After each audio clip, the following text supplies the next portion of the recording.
Assalamualaikum warahmatullahi wabarakatuh. Selamat pagi Bunda, Mama, Papa yang hebat dan anak-anak yang luar biasa.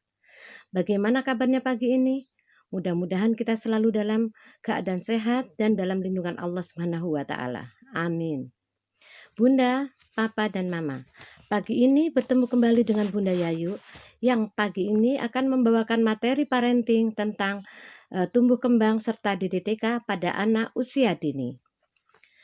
Tumbuh adalah bertambahnya ukuran fisik anak. Parameter yang diukur adalah tinggi badan, berat badan, dan lingkar kepala. Sedangkan untuk kembang adalah bertambahnya kemampuan struktur dan fungsi tubuh menjadi lebih kompleks dalam kemampuan gerak kasar, halus, bicara dan bahasa, serta sosialisasi dan kemandirian.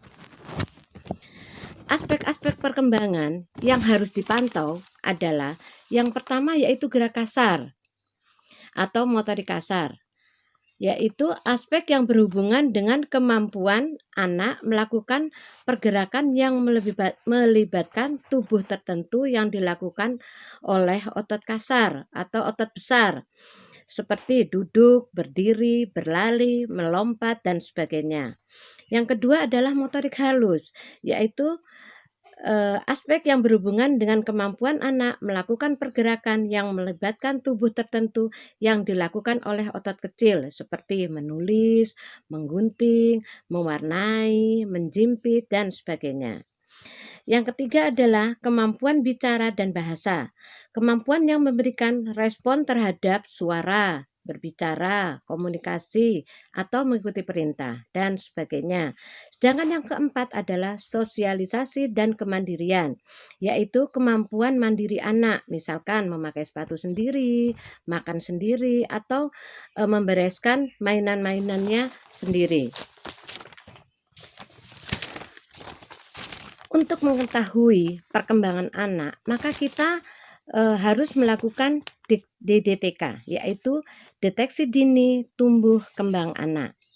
Adalah suatu kegiatan pemeriksaan untuk menemukan secara dini adanya penyimpangan dari tumbuh kembang anak agar lebih mudah dilakukan penanganan selanjutnya.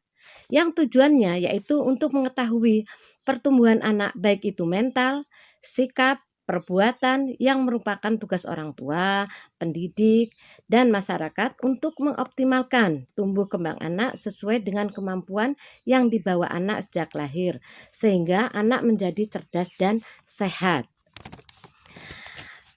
Deteksi dini penyimpangan perkembangan anak dilakukan di semua tingkat pelayanan, yaitu oleh keluarga, masyarakat, guru, atau puskesmas.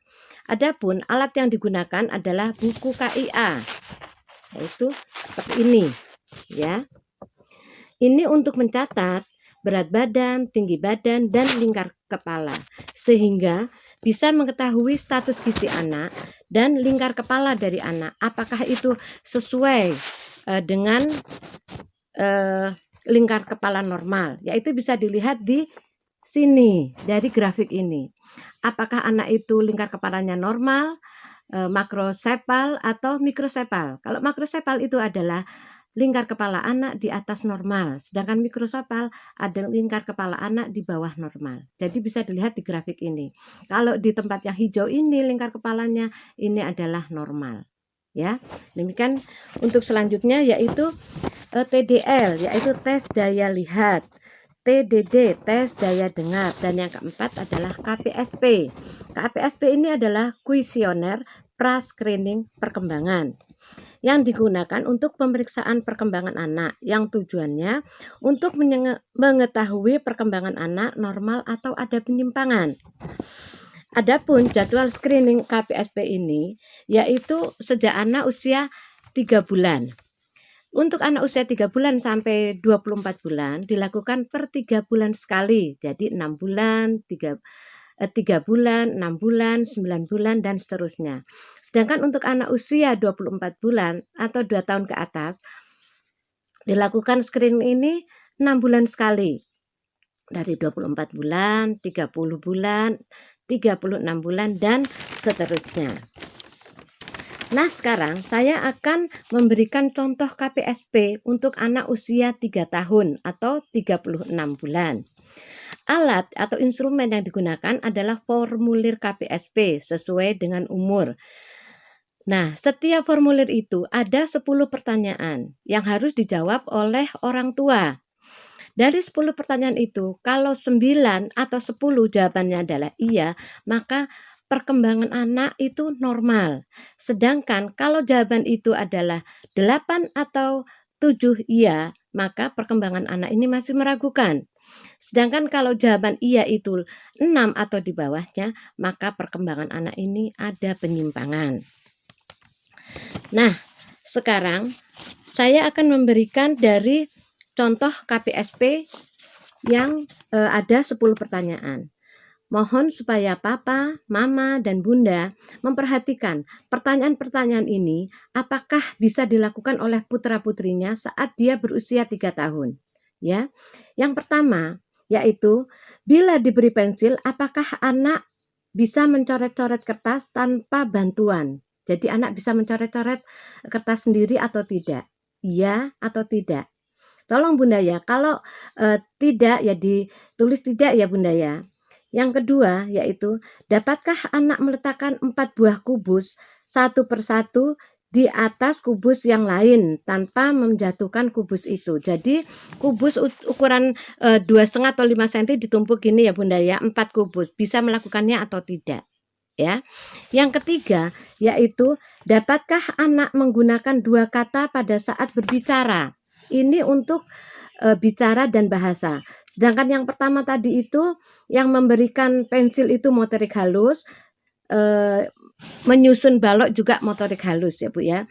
Sedangkan untuk ini adalah bicara dan bahasa. Bisakah anak merangkai 2 kata menjadi kalimat? Misalkan minta minum, minta pipis ya.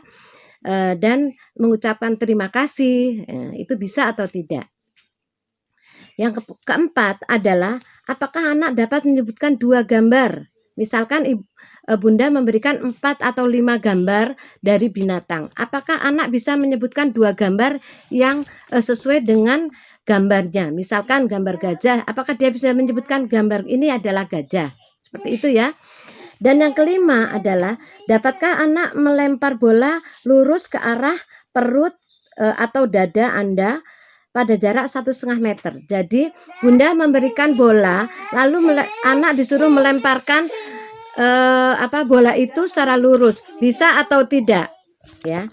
Yang keenam yaitu anak diberikan suatu perintah, misalkan anak diberikan buku, lalu Bunda memberikan instruksi, coba ditaruh di lantai buku ini, atau coba ditaruh di atas kursi. Dengan 3 perintah. Yang satu lagi misalkan, tolong buku ini berikan kepada kakak. Bisa melakukannya ya atau tidak. Yang ketujuh, Bunda membuat garis di kertas dengan garis lurus. Ya, membuat garis lurus seperti ini. Bisa terlihat Bunda? Bisa ya. Membuat garis lurus. Lalu anak suruh menirukan, bisakah membuatnya? Nanti kalau ada anak bisa membuatnya meskipun agak miring, tidak apa-apa Bunda, asal tidak bergelombang. Itu jawabannya adalah ya. Tapi kalau anak membuatnya mendatar atau bergelombang, berarti jawabannya adalah tidak. Sedangkan yang kedelapan, letakkan selembar kertas berukuran di lantai. Lalu anak disuruh melompat. Jadi Bunda menekan kertas di lantai, anak suruh melompati kertas itu tanpa harus berlari. Jadi melompati kertas tanpa harus ngambil ancang-ancang ya Bunda ya. Bisa ya atau tidak. Yang ke-9 yaitu apakah anak bisa menggunakan sepatu sendiri? Nah, ini masuk dalam sosialisasi dan kemandirian. Pakai baju sendiri, sepatu sendiri, kaos kaki sendiri, bisa iya atau tidak. Dan yang ke-10 yaitu dapatkah anak mengayuh sepeda roda 3 sejauh 3 meter? Bisa atau tidak? Nah Bunda, Papa, dan Mama, dari 10 pertanyaan ini berapa anak yang bisa menjawab iya dan berapa yang tidak? Kalau putra-putri jenengan semua bisa melakukannya 9 atau 10, berarti perkembangan atau tumbuh kembangnya normal. Tapi kalau 7 atau 8 saja, ini perlu diadakan sosialisasi atau stimulasi. terhadap anak. Misalkan untuk jawaban yang pertanyaan yang nomor 3, apakah anak menggunakan 2 kata? Bisa atau tidak? Misalkan tidak bisa, misalkan masih kurang paham untuk merangkai kata, Bunda banyak mengajak anak untuk bercerita, ya, membawa anak untuk bercerita, bernyanyi, itu bisa membuat anak belajar untuk membuat kalimat. Ya, meskipun tadinya anak mungkin bernyanyinya cuman diambil ujungnya saja, tapi lama-kelamaan anak akan bisa melatih untuk merangkai kata. Juga untuk misalkan yang kedua, meletakkan kertas di atas lantai. Ini adalah bicara dan bahasa juga, ya. Itu dengan anak diajak diberi pertanyaan, dari cerita-cerita tadi Bunda tanya, "Tadi ceritanya apa ya?" Nanti anak akan menjawab pertanyaan itu, lambat laun anak akan bisa berbicara dan merangkai kata. Jadi untuk perintah mungkin Bunda bisa menyuruh anak misalkan, "Tolong Bunda ambilkan piring, tolong gelas ini taruh di atas meja." Seperti itu ya Bunda ya. Nah, jadi untuk 2 pertanyaan yang tidak bisa dilakukan oleh anak, itu tidak apa-apa Bunda, kita kasih stimulasi aja sama anak. Diajak terus anak untuk berbicara, mendongeng, melakukan sesuatu, misalkan belajar melompat untuk gerakan kasar, mewarnai, menggunting untuk gerakan halus, atau untuk kemandirian anak diajari memakai sepatu sendiri, meletakkan mainan di tempatnya. Lama-kelamaan anak-anak akan dapat melakukan apa yang kita inginkan. Nah, setelah 2 minggu, Bunda coba ditanyakan lagi pertanyaan yang tadi itu yang tidak dapat dilakukan oleh anak, kita coba lagi. Dari pertanyaan 1 sampai pertanyaan yang 10 tadi. Mudah-mudahan sedikit mengenai KPSP ini dapat merangsang anak untuk tumbuh kembang secara optimal. Terima kasih, hanya ini yang dapat saya sampaikan. Tetap semangat. Wassalamualaikum warahmatullahi wabarakatuh.